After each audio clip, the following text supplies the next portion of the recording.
Hi, my name is Rayanne Dossett, and I'd like to give you a very brief overview of the library, an introduction to what you can access, when and how, and the facilities that we have that will help you do research. Let's talk about facilities first. I'm usually very excited to talk to people about our library because it's a wonderful space with lots of different small environments where groups can work together, where people can spread out on a table and work individually.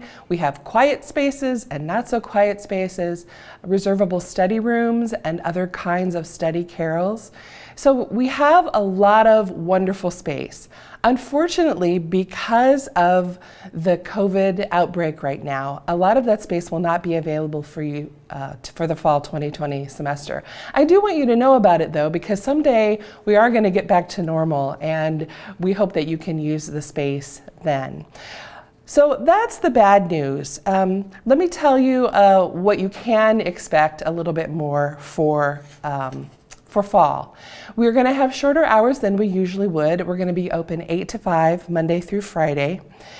If you do come visit us in the library, we are going to be open, as I said, and we have all of our computers and workspaces set up so that it's possible to keep 6 feet distance, so you'll be able to do that. We are limiting the number of people who are going to be allowed in the library at any one time to 40. You're going to be asked to sign in, just in case we need to contact you later to do any contact tracing or anything like that.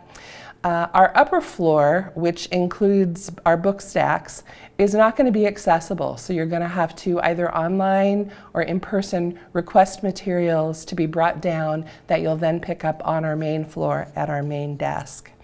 I do want you to know though that we have abundant hand sanitizer. We have a plan for keeping the space clean, and we want to do everything to ensure your safety as well as the safety of our staff. We will ask, though, as much as possible for you to come into the library, do your business, and then leave. It almost breaks my heart to say that because we never say that about the library, but for our current circumstances, I'm afraid that's the case. And of course, like many things else this fall semester, everything is kind of subject to change. So you're going to want to keep an eye either on our website or our social media for announcements about things that might be happening in the library, changes that may be happening to our services and to our hours. So speaking of our website, it's probably going to be the main way that you interact with the library while the COVID crisis continues. I'm not going to get deeply into how to do research, that's for another time. But let's take a quick breakdown, at a look at some of the main things that you're going to want to be able to locate on the web page. To start, our web address is library.parkland.edu. You can also find it if you do a web search for Parkland College Library. At the top of the page, you're going to find links to our hours, your library account, and a place to search the website for information about the library. We'll keep the hours and other information here updated if the situation changes. Now, of course, the webpage is also the place where you'll begin your research. Notice the main search box, which will help you do a very broad search for all kinds of physical and electronic materials, books, articles, video, etc. And just to the right of that is a tab labeled Ask Us. Here you can chat with a live librarian when we're on duty, and if we're closed, you can leave us a message and we'll get back to you the next time that we're open. So that's going to be a very important way to communicate with us. So anywhere, anytime, we have all kinds of online sources that will get you through the fall semester and into the future as well. I'm going to go back to the webpage now and scroll down just a little bit further to show you a bit more about keeping in touch with the library. Under the main search box, we post announcements. This might be highlighting a resource, giving notice of a holiday closure.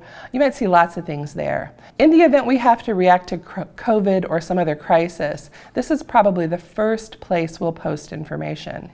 But I also want to highlight links to our social media, which is also a very timely way to keep up with what's going on in the library.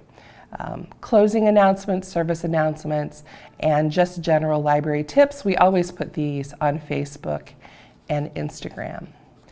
And finally, the resource I hope you can count on most: people. Here are a few of the people behind the chats, the phone calls, the web pages, and the social media posts. These are the faces you will see in the library, and we are individually and collectively invested in your success. So please call on us.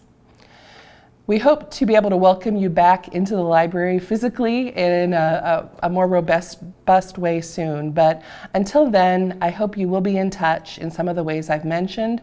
Reach out for questions, call for research help, anything you need to contribute to the success of your classes.